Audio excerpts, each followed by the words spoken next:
One of our favorite cars that just showed up here, 1969 Dodge Charger. This is a Dukes of Hazzard car. This car holds the record for the longest jump of any General Lee in any of the Duke television series and or movie. If you remember the freeway jump in the movie with Jessica Simpson, you'll remember this car. That's what we got going on at Graveyard Cars. You got any questions? Good. This time on Graveyard Cars, witness the resurrection of this one-of-a-kind Mopar icon, the freeway jump car from the 2005 Dukes of Hazzard movie, the car that set the record for the longest General Lee jump in TV and film history. Watch every phase of this incredible 3-year restoration as the ghouls repair, rebuild, and restore what is arguably the most recognizable Mopar on the planet. Amazing. Is that absolutely? On this episode of Graveyard Cars.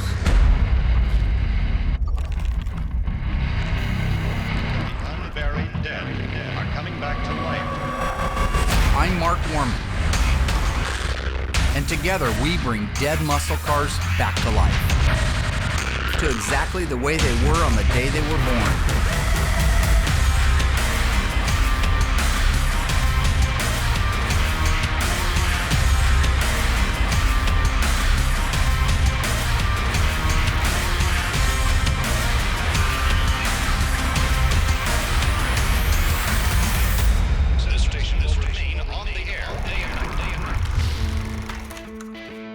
Our 1969 Dodge Charger General Lee. So this one was a factory Hemi Orange car, interestingly enough, but it was converted over to be one of the stunt cars in the 2005 movie. And so, you know, amazingly, when that car came down, it actually held up pretty well, and I think a lot of it has to do with the inner structure. Yeah, but it did. as messed up as the car was, that's why it ended up at Graveyard Cars, because that's what we do. We restore dead cars and bring them back to life. They just haven't all been shot out of a cannon. A little water would be Cup great. bucket full. If you recall, we had a Water would hard be time awesome. back I could then do it with getting water. anything done in the shop. You remember why? Yes, I do. Besides for equipment, we had we had other Yes, I do. problems staying on task. Well, once again, it's Darren and myself left to do all the work together. And usual. Mark and Royal are off looking at some new building or something like that. I don't know. Anyways, they're gone. They're not here. They're playing patty cake. And now we're getting the tires pumped up on the General Lee car. And, you know, we're going to get this puppy wheeled around to the other side, get it up on the bend pack. And if they don't return here soon, Darren and I are just going to start disassembling this thing on our own.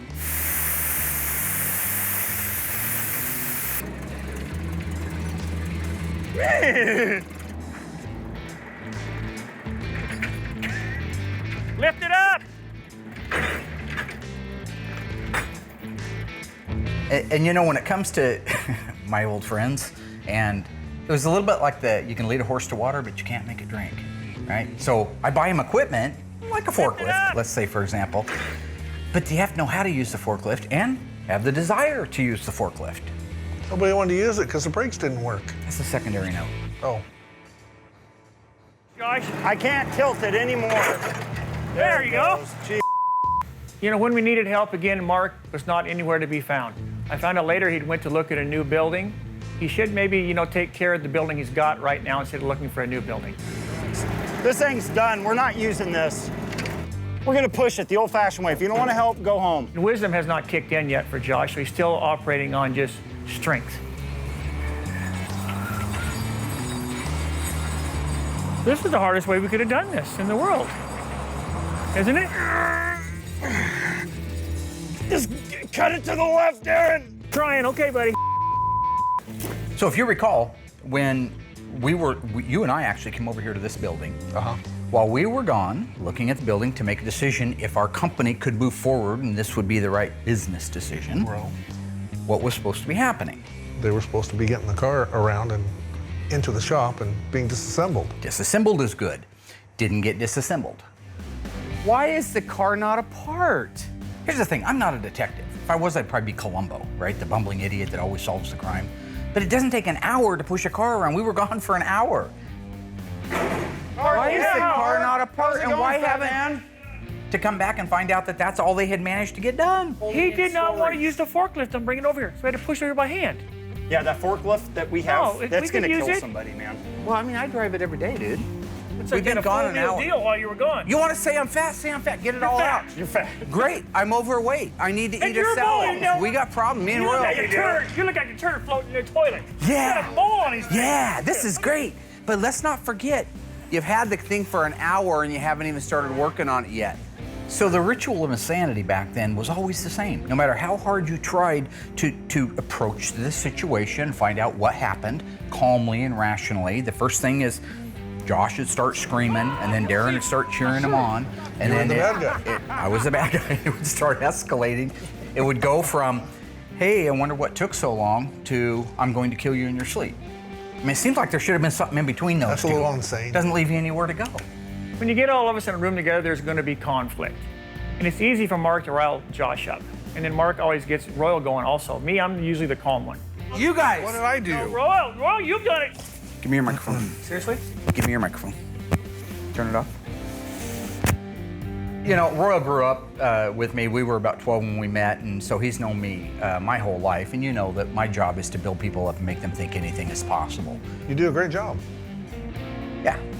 So anyway, you can see why it's so surprising to me when I have that kind of a pushback, when I'm really just there to build them up and make them think anything's possible, right? I'm trying to give them the wind beneath their wings, not to go all Bette Midler on their but you know what I mean?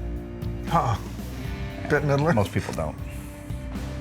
You know, Mark wanted to have a tune-up talk with us, so he takes us over in the corner and starts chastising everyone except myself. He said, Royal and Josh, you need to be more like Darren and not be a troublemaker. You know, he said, look at Darren for leadership and not himself, to be more like me. And everything seemed to go pretty good after that. What did you say? Well, thank you for asking. I told them that if they didn't get their act together, I was going to shove a fistful of Mentos up their ass and give them a Diet Coke enema. Ooh. So now we're getting ready to start disassembling the 1969 Dodge Charger from the Dukes of Hazzard movie. This is the actual freeway launch car. This is a really cool, it's got a great backstory on it. Hazzard Productions had actually ordered the car to be built by a gentleman back in the Midwest. This particular car has some reinforcements in it so that it would have survived that big jump that you see at the end of the movie. We're gonna try to take those out carefully, clean them up, straighten them out, and put them back in as the car's getting restored. So right now, this is kind of a fun part. We've been looking forward to doing it for a while, and the guys are actually in a really good mood, and everybody's getting along really well right now. So looks like a new day at Graveyard Cars.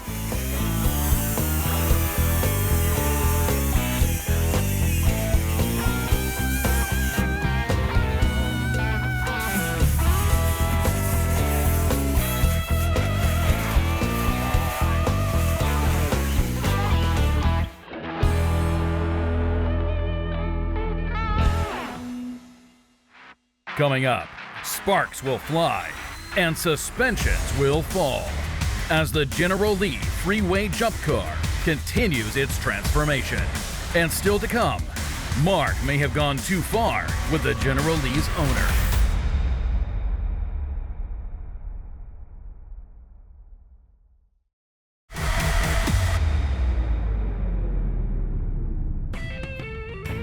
Well, the thing like on that particular car, disassemblies typically are just assembly in reverse, right? I mean, they had already welded things in place, like the front bumper was welded in place, the front bumper brackets, the frame rails were welded to the brackets. I mean, it was quite a bit bigger job. So it probably was best that you and I were involved, or my guess is there would have been nothing but a molten pile of orange dust with two screaming idiots in the middle of it.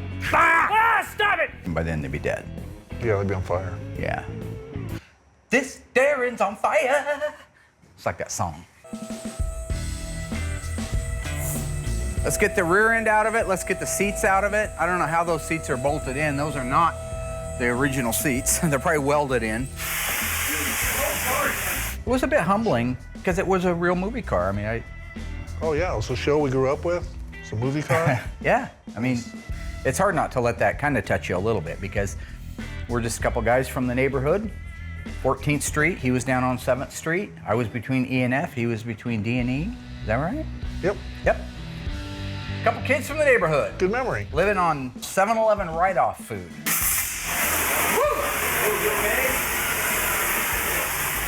You got to be careful when you're using a torch in tight places. That's what was happening there with the torsion bars, is you're inside of a pocket, there's no room to move around. So I'm trying to cut this thing. The oxygen and the acetylene blow up and blow back at you, and then that causes a miniature explosion. That's why I was taking these spark showers. You know, the average guy would have all this protective stuff on. I have my Bolets on just because my eyes are invaluable. They're the best set of eyes in the world when it comes to restoring Chrysler muscle cars. So, you know, it's kind of funny too, because for all the fighting and all the things that were happening at the time, I still remember having kind of a moment as we were taking it apart, thinking to myself that, you know, we've come a long way from where it started as, you know, just the idea to have a little program and restore cars to this being our primary source of work, and then being able to film it and, you know, share all the stories with people.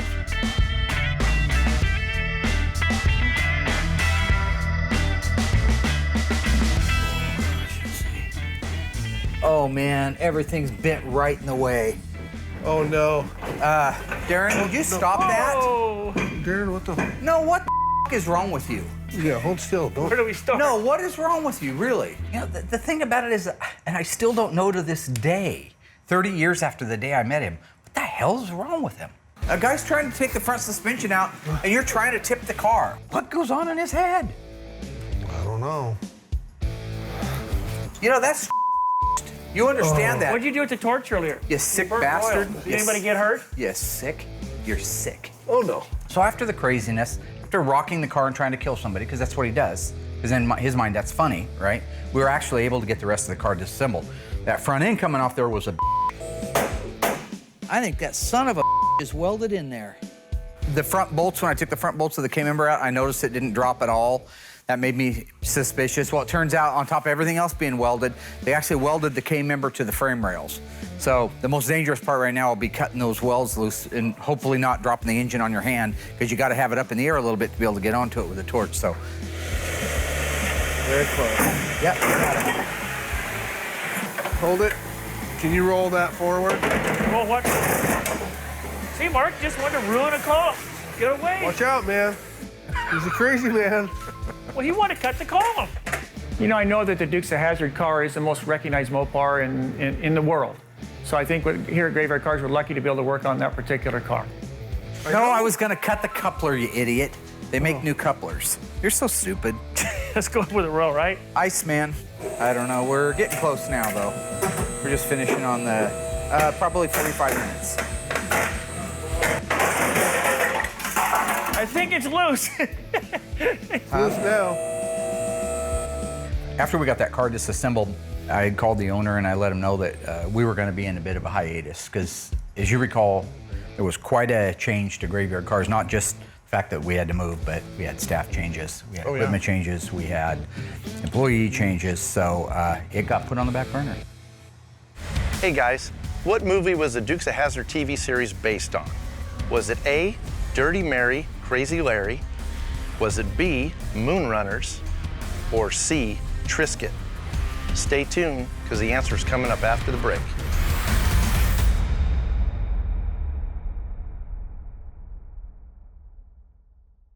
So what movie was the Dukes of Hazzard TV series based on?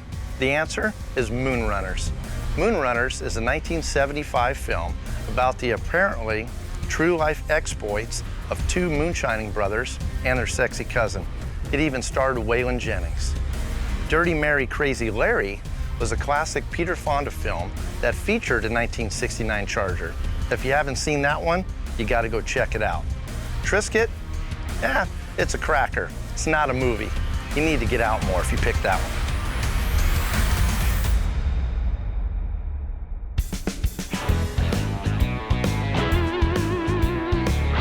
We made changes.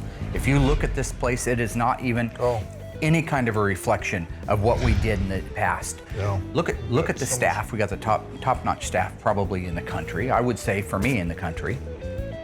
We have the top facility. We have inventory like we never had. We have organization. If you look around this place, everything has a place, and there's a place for everything. Everything's in its place. Look at the cars.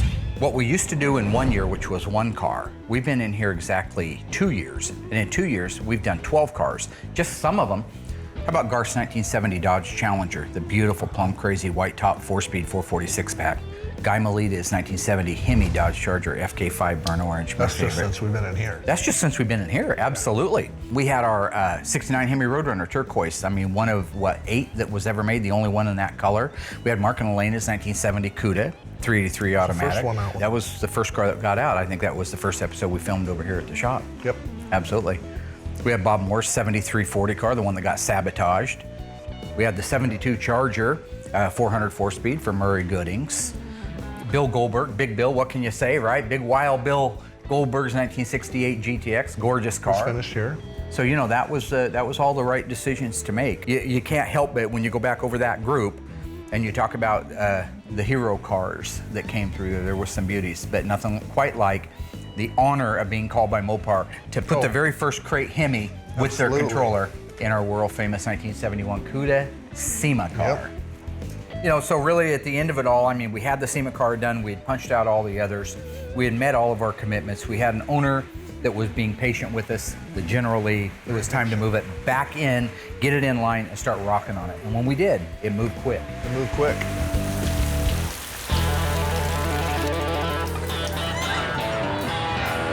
In the interest of saving time, we've chose to go with what you see behind me, which is what we in the business call a front clip.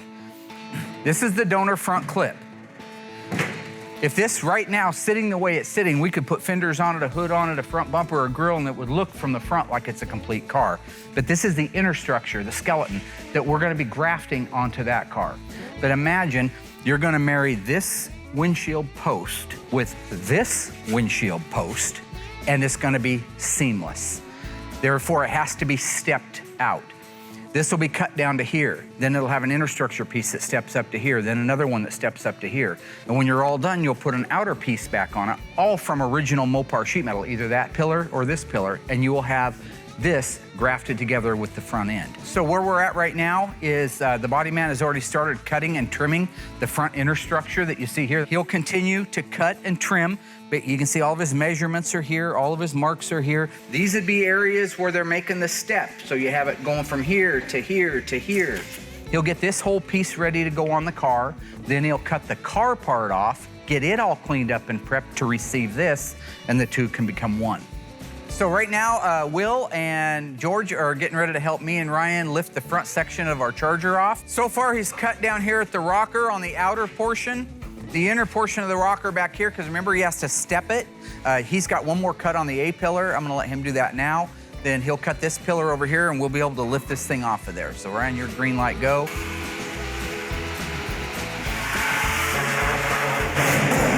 Beautiful. Where do we want to go? Away. There's a car behind you, Bike Curious. Go away from the Let's go away from it. Right here is fine. I'll drag it out. Right? Crazy Bike Curious son of a... Doing a good job, Georgie. You drilled out a lot of those spot welds, right? I am going to bless the union of this original 1970 Coronet front clip onto this 1969 Dodge Charger.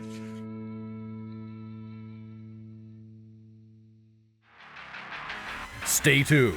There's more metalwork, a problem in the paint booth, and Mark gets a little revenge when the ghouls take the General Lee for a test drive. But does he go too far?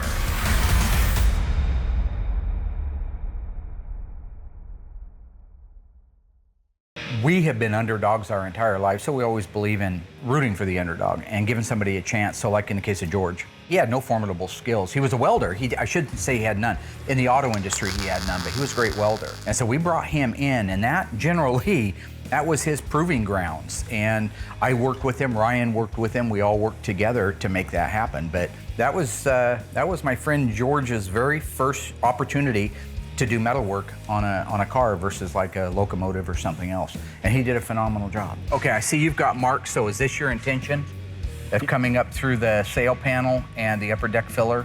Yep. Because we are replacing that. So when you cut that, you're destroying that, you know that, right? Yes, I do. Okay, I figured I'd leave it for now for the height-wise, because I'm gonna cut out the whole entire wheelhouse. So to keep my height, so when I put the new wheelhouse in, I'll be able to butt it up. Yep, I see what you're doing. So where are you coming? You coming right up through here? Is that what the paint mark is? Yep. So we're gonna come through here like this, and then you're gonna just go to the outside of this. That'll get you your access to your spot welds, right? Yep. And then just blow the whole thing off of there. This particular car, as you know, had so much trauma, so much blunt force trauma to it, that literally everything throughout the car was misshapen.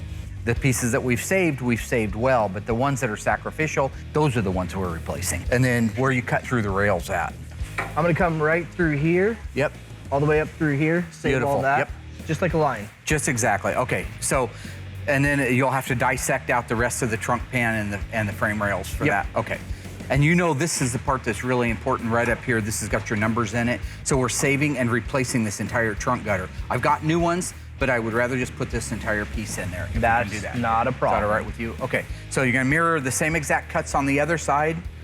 And the car's established at the front by the frame rails in the rack, so you shouldn't have any height problems. Nothing should move when you cut this stuff off. So basically, I've given George the green light to go ahead and cut the back half of the car off. That's what he's doing now. We got a Miller plasma cutter that makes it a real nice, clean job. The General Lee's gonna be back getting this new sheet metal before you know it.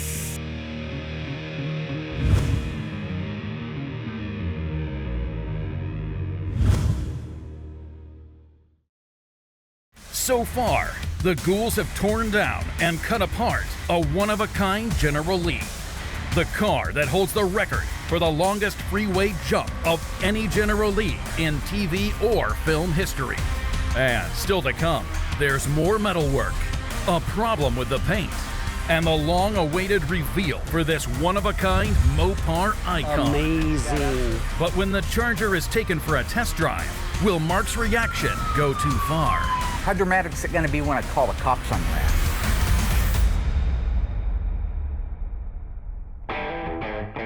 Our General Lee has already received its used donor front end. That is completed, it's done, it's welded off, it's metal finished. So from a standpoint of structurally speaking, that's done. We can now move to the back part of the car. Now, again, on this car, doing the big fly through the air and coming down, hitting that front corner the way it did, we've taken care of all the immediate damage, the initial damage that you could see visually with your eyes. You already know from the other ones you've done, we're going to do full quarters all the way up to here, all right? The remnants of the outer wheelhouses, I want you to drill out all those spot welds through this quarter inner structure, just like we're getting ready to install the new pieces on it. I want you to go around, cut, trim, clean. I'm gonna start across this back panel here, removing this off of here. And then I'm gonna go down through here and use the plasma cutter and trim this out slowly on both sides to kind of drop this apart from it. And then I'm gonna jack it up and finish out the cut down through here. And then I'm gonna start prying this apart from this back panel to put the new frame rail sections in. It should go pretty fast. You're ready to weld? I'm ready to weld. Beautiful. Right now, he is all finished tacking everything in place. They've already pre-fit everything. So they're just gonna go through there and begin welding, plug welding all the original holes that were once spot welds. After that, when they put the new pan on, then they can go to full spot welding. So your green light go, everything fits good, solid. Good job, great job. Thank you. The guys right there make it happen. Guys behind the scenes, they don't get none of the glory. You know, in addition to my favorite little monkey by Curious George, Will was over here for the first time. You did. A few things I didn't have the opportunity yet to teach him, which is like engine colors and finishes. So he was a little, might say, bi-curious about what color the engine and the General Lee went. Orange or blue? Turquoise. Orange or turquoise. Right? On an RB engine, a 413, a 426, or a 440, they have this pad up here. So if you walk in here bright and early, all bright-eyed and bushy-tailed, and you look at that, you see that code right there with 440 behind it. What year is this engine? Well, A was 65. Yes, sir. Yes, sir. So B was 66. Yes, sir. C was 67. Look at him go. D was 68. Yeah. And then E is 69. Perfect. And if you look down here in this lower corner, do you see those little two letters there? What do they say? I see an H. There you go. And a P. I'm assuming that's P. Nice. It's a P. That's a High Performance 69. So this one goes the Hemi Orange. He's a great painter. Taught him everything he knows, so if you're watching. All right, so we got our motor here for the General Lee. It is all going completely Hemi Orange. So it's all ready to go. That was good information that Mark gave us with the little numbers that are up there. All in all, that's still a couple hours worth of talking to him before I got the actual color for this. But I got it, motor's in here, everything's good to go. So I can go ahead and get the DP90 on this and then start hitting it with the single stage. So the Street Hemi Orange that we mix up with PPG, all we do is we mix up the EV2 Tour Red Hemi Orange exterior body color, but we leave the metallic out of it because the engine wouldn't have metallic. And so that changes the hue a little bit. It turns out a little bit reddish orange over the original one, but as soon as the engines ran for a while and it cools down, you noticed it with your turquoise one in your Poop Box 67 Coronet. As soon as it got hot and cooled down, Sorry about the Poop Box thing, but It's okay, I'm used to it. yeah, it's a nice car. Once the metal work was done and the body work was done, it was able just to follow the same suit any of the restorations would, okay? So it was, once that was done, of course we had the engine and everything painted, we were building the drivetrain over in the machine shop, it was time to start doing the jam work. When it comes to the jam work on these cars, some of them are simpler than others. It depends how much metal work. That car had a lot of metal work. Sure. So you've got gussets and reinforcements, you've got frame rails, you've got a Dutchman panel that has to be jammed on the inside, wheelhouses. All that has to have the sound deadener put on it before that goes into place, and then it gets the paint over the top. So right now I have the Generally all masked up. It is in the booth. The quarters are off it, so I can paint the inside of the quarters, the inner and outer wheelhouses, and underneath the package tray. We've heard Hemi Orange, Hugger Orange, Torch Red, Flame Red. Nobody actually knows what color this particular car was supposed to go. We've been trying to get in touch with the guy that actually built the car. I haven't heard back from Mark yet, so I'm gonna go check with him, see if he's heard back, and see if he has an answer on what color it's supposed to be. Hey, boss. I got the General Lee in the booth. Do we know the color yet? Those cars were painted 1975 Corvette Flame Red. Okay. How do you have a Hemi Orange factory Charger and say no thanks? It's a sim. They didn't paint that thing Hemi Orange. True or false? A real-life car accident made it into the final cut of an episode of the Dukes of Hazzard TV show. We'll have the answer for you after the break.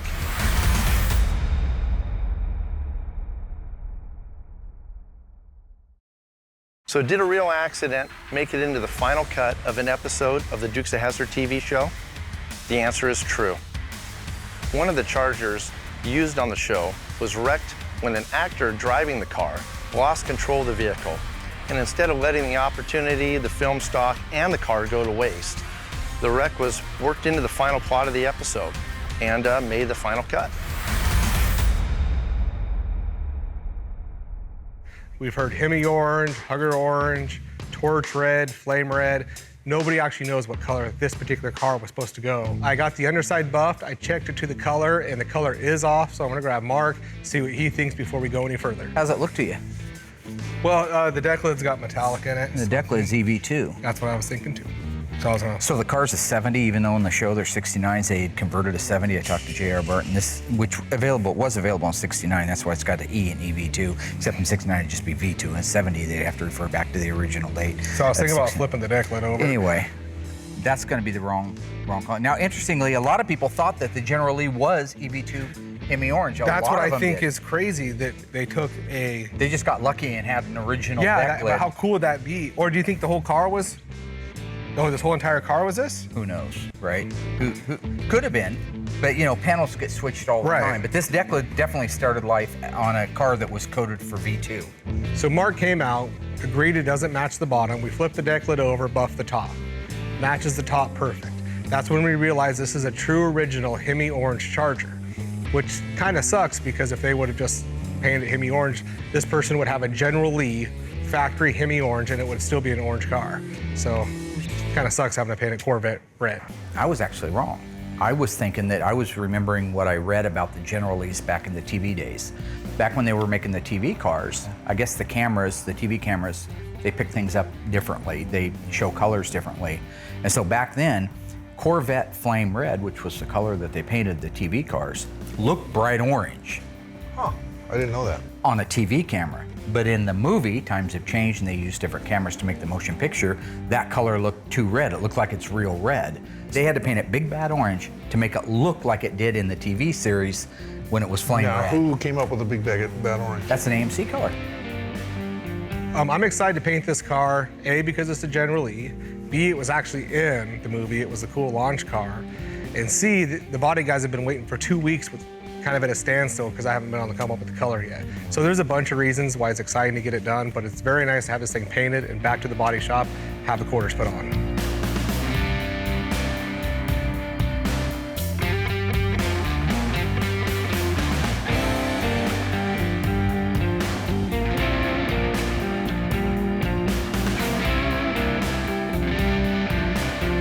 So obviously I did the texture coating on the quarter panels already, so that way, because once the quarters are put on, you can't go past the wheel wells.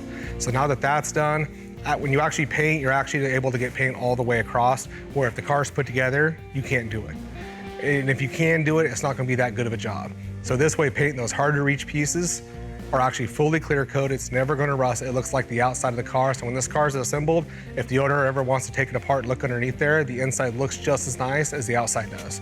So it's a huge benefit doing it this way.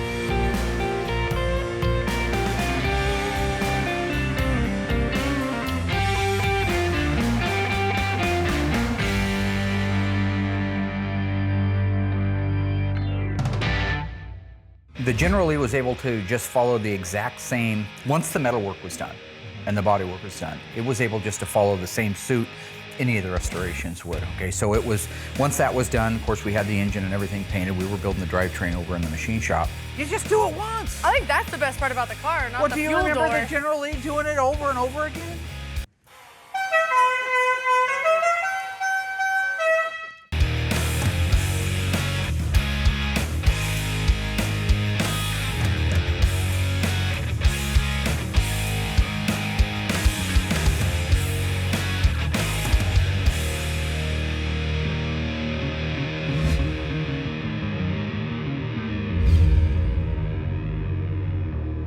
So the car is all done, right? Ready to go. Customers are coming in to look at it, check it out. I walk in, the place is like a ghost town. Everybody's gone? Everybody was gone. Nobody around. I'm calling, I'm yelling, I'm walking through the place. This is really strange. Then I notice the General Lee's gone. And when the General Lee's gone and everybody's gone, there's only one culprit, and that culprit happens to be a car thief. That's right. That's right. She's no Angelina Jolie from Gone in 60 Seconds, let me tell you that right now. All right? She took that stuff. I know she did. She stole the last one, she stole this one. So I called her ass.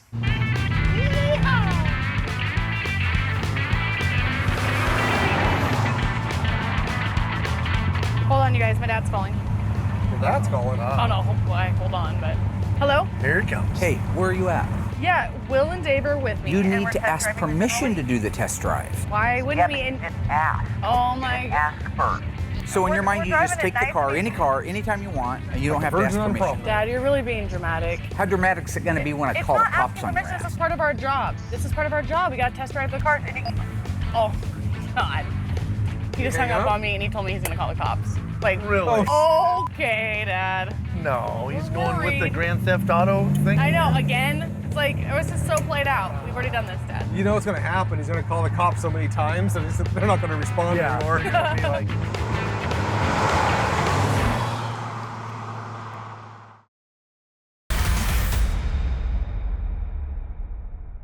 I walk in, the place is like a ghost town.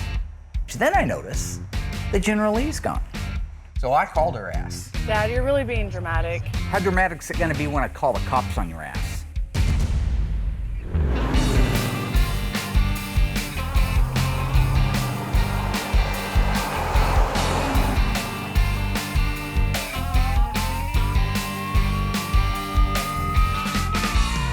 Is that a cop? well, unless Wayne County's cut their budget, that's a 78 Monaco.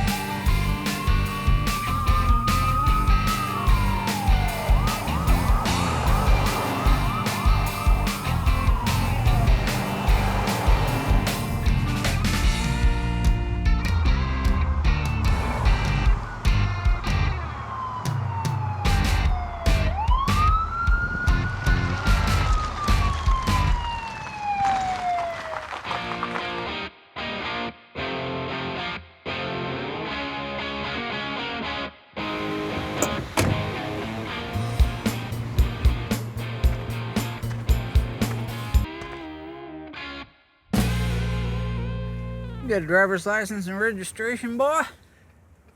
No, officer. You got no driver's license? No. You know, you gotta have a driver's license and registration and insurance to drive a vehicle on a public highway here in Springfield, Oregon. So why don't y'all step out the car for me, okay? Are we really doing We'd like to this? have a little chat with you. Passenger, step out, put your hands on the roof. Passenger in the back, get out, put your hands on the roof. Keep them where I can see them. Yeah. All right, everybody walk around here. What's this? Why are you wearing little tiny... This is an officer of the law outfit. Why are your breasts sticking out? I don't know, why are you wearing dental floss for shorts? Like a wrapper on a I'm Tootsie wearing Roll. it. I happen to be wearing... What? What are you laughing about? 4 eyes? What? The extra glasses, they look like 4 eyes. I don't have extra, they're just a pair. Dave, how you doing? Good, how you doing? Good, good. You're out driving the General Lee without Boss Hogg. Well, more of a Roscoe P. Coltrane looking Mojo Potato. What are you doing driving my car? Did you ask permission? So do we have permission? Yeah, you guys can drive the car if you'd like to. Thank you. She's hopped up over 150. Oh, God. You know what that is? Hopped up over 150. That's from the movie Dirty Mary Crazy Larry's cop car scene. Yep. Yeah. Yeah. The Yeah, police that's- car, the only police car that could catch them. Yep, had that little scoop on the hood. That was awesome. Yeah. That was great. Who you gonna be with that little old slant 6? What's that from? Slant 6. You think you could really be Joe Dirt? Joe Dirt. That's right. That's right. Yeah. Okay, I got another one. You know the one in Smokey and the Bandit?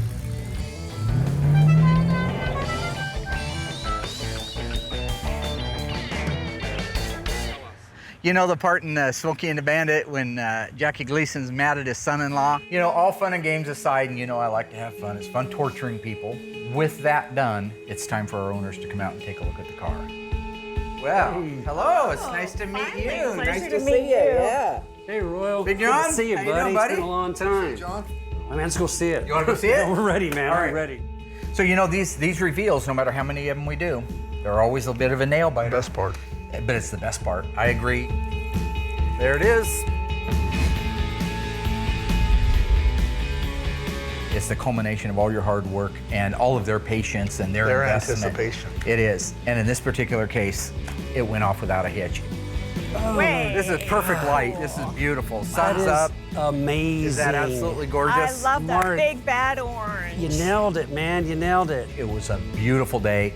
They couldn't wait to see it. They were running out the back door at it. It was absolutely stunning sitting there, and they fell in love. And that made us fall in love.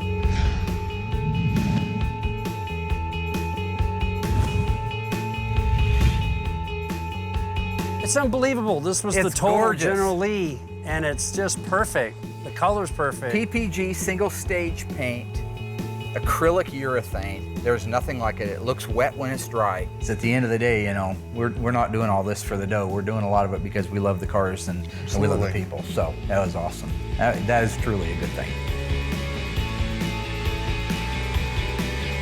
Absolutely gorgeous. Yeah, the same guys that built the roll cages for some of the movie cars and stuff came down and installed that one for us.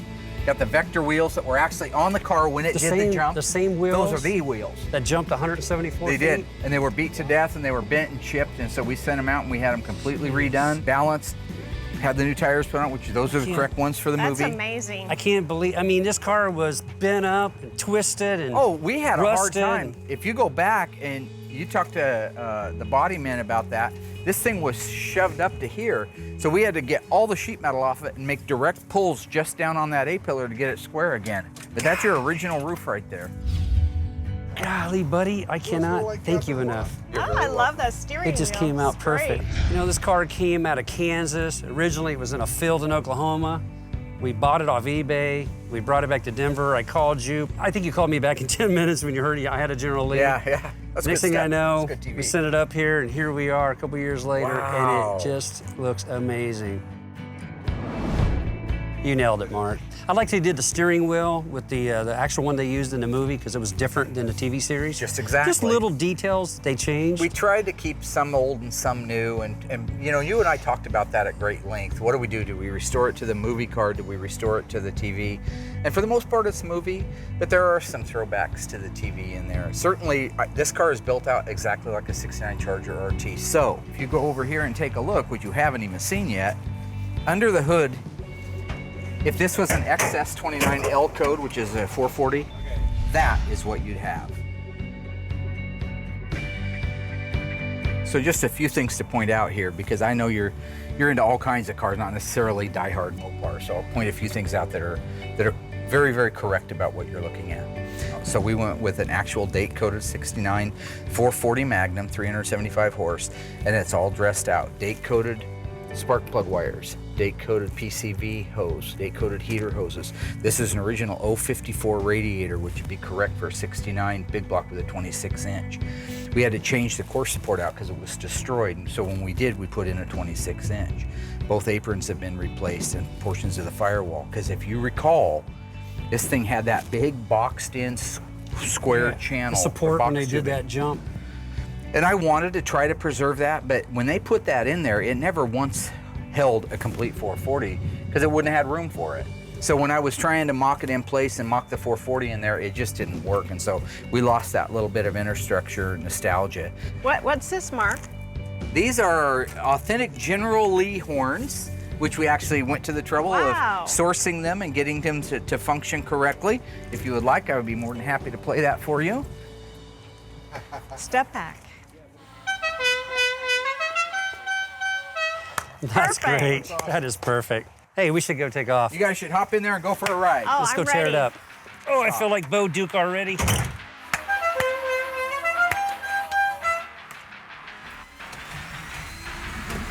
So, you know, it was a great reveal. They were very happy with it. We were happy to have it done because, again, that poor car did get put on the back burner and took about twice as long as far as the overall time. But it was one of those ones that at the end of the day, you know you did the right thing and you know that the owner was super happy. Look at this baby. Yeah! It's just incredible. I feel like I'm Bo Duke. 16 and just got your driver's license again. Absolutely. Look, they even got the horn working. Oh, that's the best part. Listen to it. Shifts fantastic, hard. Well, it's smooth, too. Probably end up being one of your favorite toys. Absolutely. We waited a long time, but it was worth the wait. It's absolutely gorgeous. Almost ready to relax, but in my mind, he was gone an awful long time. Oh, he was just having fun.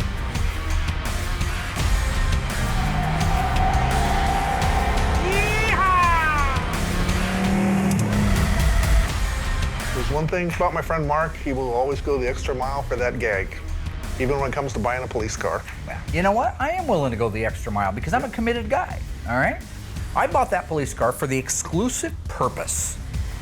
In the event my daughter, the car thief, pulled what she did. See, that's what you call an anticipation move. So that was the reason behind it. But yes, I was dedicated to it. She's gorgeous, she's perfect, I love it. It's fantastic. Me or the car? Yeah, you, sweetheart. It's perfect. I think they did a fantastic job. We really appreciate it. You guys nailed it. Graveyard Cars. Here's the thing about a joke. You gotta know when to let it go, all right? You don't just keep after it.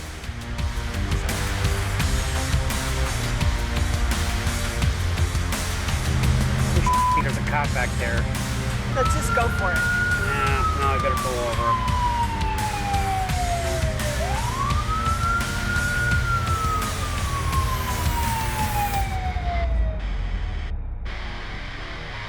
You in heap of trouble, boy. What you out doing, running a shine?